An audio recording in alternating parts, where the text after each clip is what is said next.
ناظرین گرامی السلام علیکم ورحمۃ اللہ وبرکاتہ۔ سیدھی بات کے تازہ ترین پرائم ٹائم میں آپ لوگوں کا استقبال ہے۔ ناظرین گرامی، میں انصار عزیز ندوی اس وقت آپ لوگوں کے سامنے کچھ اہم ترین خبریں، کچھ وائرل ویڈیوز اور کچھ تنقیدی تجزیے لے کر کے حاضر ہوا۔ تفصیلات میں جاؤں اس سے پہلے آپ لوگوں سے جو درخواست ہوتی ہے اس پر توجہ کرنے کی اپیل کروں گا۔ ناظرین گرامی، سب سے پہلے پریانکا کھرگے کی بات کرتے ہیں۔ کرناٹکا میں آر ایس ایس کو لے کر کے اپنے بیان کے بعد سرخیوں میں آنے والے اور اپنے بیان پر لگاتار قائم ہونے والے کہ آر ایس ایس کو کسی بھی پبلک پلیس میں یا سرکاری دفتروں میں ان کو اپنے تنظیم کا پرچار کرنے یا ان کے اپنے جو پروگرام یا جلسہ و جلوس ہوتے اس کو منعقد کرنے کی اجازت نہ دی جائے۔ اس کے بعد پورے بھارت میں آر ایس ایس کو لے کر کے ایک بہت بڑا ڈیبیٹ شروع ہوا، اس کی اچھائیاں، اس کی برائیاں، اس کی تاریخ، اس نے کیا کیا، دہشت گردی سے اس کو جوڑا گیا اور بھی بہت سارے جس کے تبصرے، اور یہاں تک کہ جو پریانکا کھرگے کو دھمکیاں تک دی گئی۔ اس کے بعد ایک اور بیان انہوں نے جاری کر دیا ہے جس میں انہوں نے مسلمانوں سے مطالبہ کیا ہے کہ اگر مسلمان بالخصوص جمعہ کی نماز اگر وہ باہر سڑکوں پر پڑھ رہے ہیں تو ان پر بھی لازمی ہے، ضروری ہے کہ وہ بھی پیشگی جو ہے حکومت سے یا متعلقہ پولیس تھانے سے اجازت لے تاکہ تمام لوگوں کے ساتھ یکسانیت کے ساتھ فیصلہ لیا جا سکے اور فیصلہ کیا جا سکے۔ یہاں ناظرین گرامی، اس بیان کے بعد بھی اب الگ الگ طرح کے تبصرے شروع ہو چکے ہیں۔ انہوں نے صاف اور واضح طور پر کہا کہ تمام لوگوں کے لیے قانون یکساں ہے، چاہے مسلمان ہو یا ہندو ہو۔ اگر مسلمان بھی اگر اس طرح بغیر اجازت سڑکوں پر نماز پڑھتے ہیں تو وہ بھی دوسروں کے لیے تکلیف دہ ہوتی ہے، لہٰذا ان کو بھی اگر خصوصی پروگراموں میں، خصوصی نماز میں، عید یا جمعہ کے موقع پر اگر نمازی زیادہ ہوتے ہیں تو ان کو پہلے گورنمنٹ سے، پولیس انتظامیہ سے اجازت لینی ہوگی، اور یہ تمام لوگوں کے لیے ہونا چاہیے، نماز کے لیے ہو یا پوجا پاٹ کے لیے ہو یا کوئی بھی دیگر دھارمک یا اس طرح کے پروگراموں کے لیے قانون کو پاس و لحاظ رکھنا بہت ضروری ہے۔ یہ کہتے ہوئے انہوں نے نماز کا اور مسلمانوں کا تذکرہ کر دیا تو ایک بار پھر وہ سرخیوں میں آ چکے ہیں۔ ادھر ناظرین گرامی، اپنے عادت سے مجبور، اپنے نفرت سے مجبور، ایک مخصوص مذہب کے ساتھ عداوت کرنے پر مجبور یو پی کے وزیر اعلیٰ راشٹریہ سیوم سیوک سنگھ کے ایک پروگرام میں ایک بار پھر حلال سرٹیفیکیشن پر یو پی حکومت کے موقف کو واضح کرتے ہوئے جو حلال پروڈکٹس کو لے کر کے بہت ہی زیادہ الزامات عائد کیے ہیں۔ انہوں نے کہا کہ حلال سرٹیفیکیشن پر مکمل پابندی عائد کر دی گئی ہے، اب کوئی بھی ادارہ حلال سرٹیفیکیشن کے ذریعے اپنی مصنوعات فروخت نہیں کر سکے گا۔ انہوں نے ہر کسی سے اشیاء کی خریداری پر جی ایس ٹی ادا کرنے کی بھی اپیل کی۔ یوگی نے کہا کہ سامان خریدتے وقت حلال سرٹیفیکیشن کی جانچ کرنا ضروری ہے، اس کے نام پر سازش کی جا رہی ہے۔ حلال سرٹیفیکیشن کا استعمال دہشت گردی کے لیے فنڈز اکٹھا کرنے کے لیے کیا جاتا ہے، اس سے مذہبی تبدیلی اور محبت جہاد کے لیے استعمال کیا جاتا ہے۔ صابن اور کپڑوں کے لیے حلال سرٹیفیکیشن کیوں؟ سی ایم یوگی نے کہا کہ ہم نے اتر پردیش میں اس پر پابندی لگا دی ہے۔ انہوں نے اس بات پر حیرت کا اظہار کیا کہ صابن، کپڑوں، یہاں تک کہ ماچس کی سٹکس کو حلال سرٹیفیکیشن کی ضرورت کیوں ہے، اور اس اعتماد کا اظہار کیا کہ اتر پردیش کوئی بھی اسے خرید یا فروخت نہیں کرے گا۔ لو جہاد اور دھرم پریورتن پر بات کرتے ہوئے سی ایم یوگی نے کہا جہاں اب مہاپرشوں کو بھی ذاتوں میں تقسیم کرنے کی کوششیں کی جا رہی ہیں، وہیں لو جہاد اور مذہب کی تبدیلی جیسے ملک دشمن سرگرمیاں سماج میں اپنی جڑیں پھیلا رہی ہیں۔ رامائن کے کرداروں کا تارکا اور شرپانکھا کی مطابقت کا ذکر کرتے ہوئے انہوں نے کہا کہ آج بھی ہمیں ان لوگوں کے خلاف چوکنا رہنا چاہیے جو فرضی ناموں کے تحت خاندانوں میں گھس کر ہندو بیٹیوں کو دھوکہ دیتے ہیں۔ انہوں نے بلرام پور ضلع کے جلال الدین عرف چھٹگور کی مبینہ چالوں کا بھی حوالہ دیا۔ انہوں نے وضاحت کی کہ چھٹگور کی سرگرمیاں 3 سال سے راڈار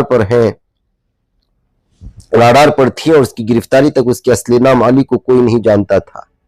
یوگی آدتیہ ناتھ نے اپنے بھاشن میں پولیٹیکل اسلام نے سناتن آستھا پر سب سے زیادہ حملہ کیا کا سب سے بڑی وجوہات بتائی۔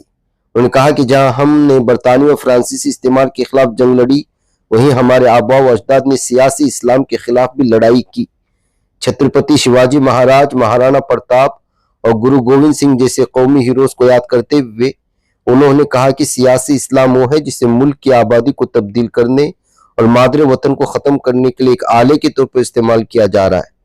एनडीटीवी इंडिया के इनपुट के साथ ये सारी तफसीलात फराहम की गई। नाज़रीन गिरामी, आप अंदाजा लगा सकते हैं कि किस तरह से एक वाक़े को पूरे भारत में फैला करके अलग अलग तरह की नफरत का माहौल एक ऐसे बड़े ओहदे पर फाइज शख्स की जानिब से इस वक्त पेश करने की कोशिश हो रही है, जिसको लेकर के मीडिया अलग अलग तरह की तफसीरें और डिबेट लेकर इस वक्त बैठ चुका है। उधर उत्तर प्रदेश के बरेली में मजहब तब्दील करने वाले गिरोह का पर्दाफाश करने का दावा किया जा रहा है। कहा जा रहा है कि गिरोह दीगर मजाहिब के मानने वालों को ईसाई बना रहा था। एक शिकायत पर कार्रवाई करते हुए पुलिस ने एक पादरी समेत 4 लोगों को गिरफ्तार करके जेल भेज दिया है।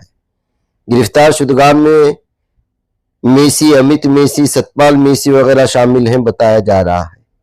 ये लोग गरीब और कमजोर लोगों को तरह तरह की चीजों का लालच देकर अपने झांसे में फंसाते हैं और मजहब तब्दील करने के लिए मजबूर करते हैं। इस तरह के इल्जामात लगाए गए हैं। इत्तला मिलते ही पुलिस ने जायक़ा पर छापा मारकर 3 मुल्जिमान को गिरफ्तार करने का दावा किया। नाज़रीन गिरामी, इस वक्त भारत में दिवाली का त्यौहार चल रहा है। लोगों के अलग अलग तरह के अपने अपने जो है खुशियों के अंदाज होते हैं। इसमें पटाखे ज्यादा फोड़े जाते हैं, लेकिन पब्लिक की सेफ्टी को भी देखना बहुत जरूरी होता है।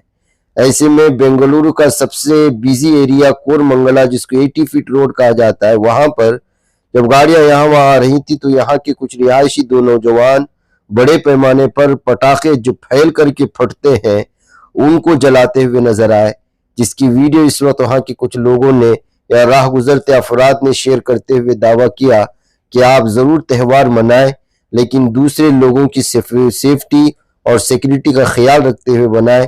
पुलिस इन लोगों के खिलाफ कार्रवाई क्यों नहीं करती जो अपनी खुशियों के लिए दूसरों की जिंदगी खतरे में डालते हैं। ये कहते हुए इस वीडियो को शेयर किया गया है, जिसमें 2 नौजवान जो मकामी बताए जा रहे हैं, आसपास के इलाके में रिहायशी हैं, वो जहां बिजी एरिया 8 फीट रोड में जो है पटाखे जलाते हुए नजर आ रहे हैं, जबकि आसपास से गाड़ियां गुजर रही हैं। नाज़रीन गिरामी, दिवाली का त्यौहार जब भी आता है तो जाहिर सी बात है कि भारत में सबसे ज्यादा कंपनियां, बड़े बड़े कारखाने सब के सब जो है गैर मुस्लिम के मैनेजमेंट में उनकी जो है मिल्कियत में आते हैं, और लोग जो है दिवाली का तोहफे के नाम पर अपने मजदूरों को, अपने मातहत काम करने वालों को बड़े बड़े तोहफे देते हैं। लेकिन यहाँ देखा गया है कि कुछ नाराज लोग उनको दिए गए कुछ सोन पापड़ी वाले गिफ्ट्स को कंपनी के गेट पर फेंक करके जा रहे हैं, जिनकी वीडियो इस वक्त अलग अलग पैमाने पर शेयर की जा रही है।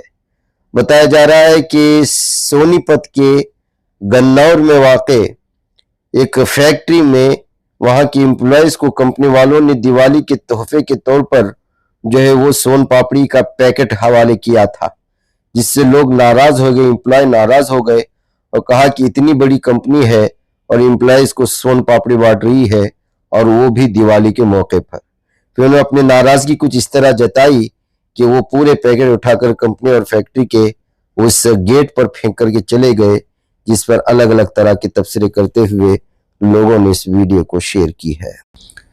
उधर नाज़रीन गिरामी, निजामाबाद में शेख रियाज को जो पुलिस इनकाउंटर में मारे गए हैं, उनके सिलसिले में उनके अहले खाना ने, वालिदैन ने इल्ज़ाम लगाया है कि किस तरह से जो है उन पर जुल्म सितम किया जा रहा है और हरासा किया जा रहा है। रियाज के अफराद खानदान ने पुलिस पर जुल्म ज़्यादती के संगीन इल्ज़ामात लगाए हैं। निजामाबाद में CCS पुलिस कांस्टेबल प्रमोद का कत्ल किया गया था, और इसमें राउडी शीटर शेख रियाज का नाम सामने आया था। इसके बाद जो है सरकारी दवाखाने में पुलिस के हाथों इनकाउंटर में शेख रियाज को मार दिया गया। सुबह की इब्तिदाई सातों में शेख रियाज की मैयत को पुलिस ने आखिरी रसूमात अंजाम देने के लिए हवाले किया, तो नमाज फजर मोहम्मदिया मस्जिद निजामाबाद में नमाज जनाजे की अदायगी के बाद कदीम कब्रिस्तान में जो शेख रियाज की तदफीन अमल में आई। शेख रियाज के सरकारी दवाखाने के 4th फ्लोर के रूम में जेर इलाज रहने के दौरान पुलिस के मुताबिक दोपहर 12 बजे ड्यूटी पर तैनात कांस्टेबल हमला करने और बंदूक छीनने के वाक़े के दौरान शेख रियाज पर की गई फायरिंग में बरसरे मौका हलाक होने की बात सामने आई। तवील वक्त गुजरने के बावजूद शेख रियाज का पंचनामा और पोस्टमार्टम न होना और उरसा को उसकी मैयत हवाले न किए जाना सब्र आज़मा और सहाफती बिरादरी को हक़ाइक़ के हुसूल में जानकारी हासिल करने में नाकाबिले फरामोश दुश्वारियों का सामना करना पड़ा था। इन तमाम वाक़यात को पुलिस कमिश्नर ने रात 8 बजे सहाफती बिरादरी को वाक़े से बमुश्किल 2 मिनट बात करते हुए तहक़ीक़ात किए जाने का इजहार किया। शेख रियाज के इनकाउंटर में हलाकत के 15 घंटे तवील गुजरने के बावजूद मीडिया को किसी भी जानकारी देने से पुलिस अहदेदारों ने गुरेज किया था। इनकाउंटर में हलाक शेख रियाज का खानदानी पस मंजर में वालिदा, अहलिया और 7 साल लड़की और 5 साल लड़का भी शामिल है। शेख रियाज के हाथों कांस्टेबल की हलाकत के बाद पुलिस ने शेख रियाज की तलाश में सरगर्म रही। अफराद खानदान ने बताया कि शेख रियाज के फरार होने के बाद पुलिस ने वालिदा, अहलिया और 2 मासूम बच्चों की तफसीलात हासिल करने के बहाने नामालूम पुलिस स्टेशन ले गए और शेख रियाज का पता बताने और मालूमात फराहम करने पर जोर देते हुए पुलिस के एहलकारों ने किसी भी तरह की कोई रियायत नहीं की। खवातीन और बच्चों के साथ मारपीट, तशद्दुद, जुल्म और ज्यादती करते हुए 24 घंटे से ज्यादा वक्त अपनी तहवील में उन मासूम बच्चों को रखा, उनकी वालिदा को रखा।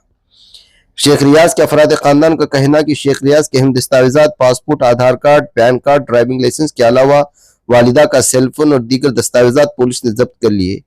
ताहाल अफराद खानदान के हवाले नहीं किए जाने का संगीन इल्जाम आयद किया। अफराद खानदान ने बताया कि जुमा की दोपहर के बाद शेख रियाज के मकान से चले जाने के बाद उसने घर की किसी भी फर्द से कोई राब्ता नहीं किया और न ही उसकी खैर खैरियत हमें मालूम थी। अफराद खानदान ने पुलिस एहलकारों पर संगीन इल्जाम आयद करते हुए कहा कि शेख रियाज पुलिस हिरासत में और हथकड़ियों में जकड़े रहने के दौरान उसको फर्जी इनकाउंटर के जरिए हलाक करने का इंकिशाफ किया। अफराद खानदान ने खवातीन और बच्चों पर पुलिस की जानिब से जुल्म ज्यादती और तशद्दुद किए जाने की शदीद मजम्मत की। कहा कि शेख रियाज को जिस तरह संगीन जराइम का मुर्तकब करार दिया जा रहा है वो उतना बड़ा मुजरिम नहीं था। दाल में कुछ काला है जिसको पुलिस पूरी तरह से छुपा रही है। बसूते दीगर हाथ में जिसकी हथकड़ियां हो वो किसी भी शख्स का किस तरह से जो है वो बंदूक छीन सकता है या बंदूक छीनने की कोशिश कर सकता है और फिर जो है फरार हो सकता है। पुलिस को छुपाने की कोशिश कर रही है जिसको मंजराम पर नहीं ला जा रहा है, कहते हुए अहले खानदान इस वक्त पुलिस पर जुल्म सितम की इल्जामात संगीन तौर पर लगा रही है। नाज़रीन गिरामी, मुझे यहाँ पर इजाजत दें, इंशाल्लाह फिर मुलाकात होगी। अस्सलामु अलैकुम व रहमतुल्लाहि व बरकातुहू।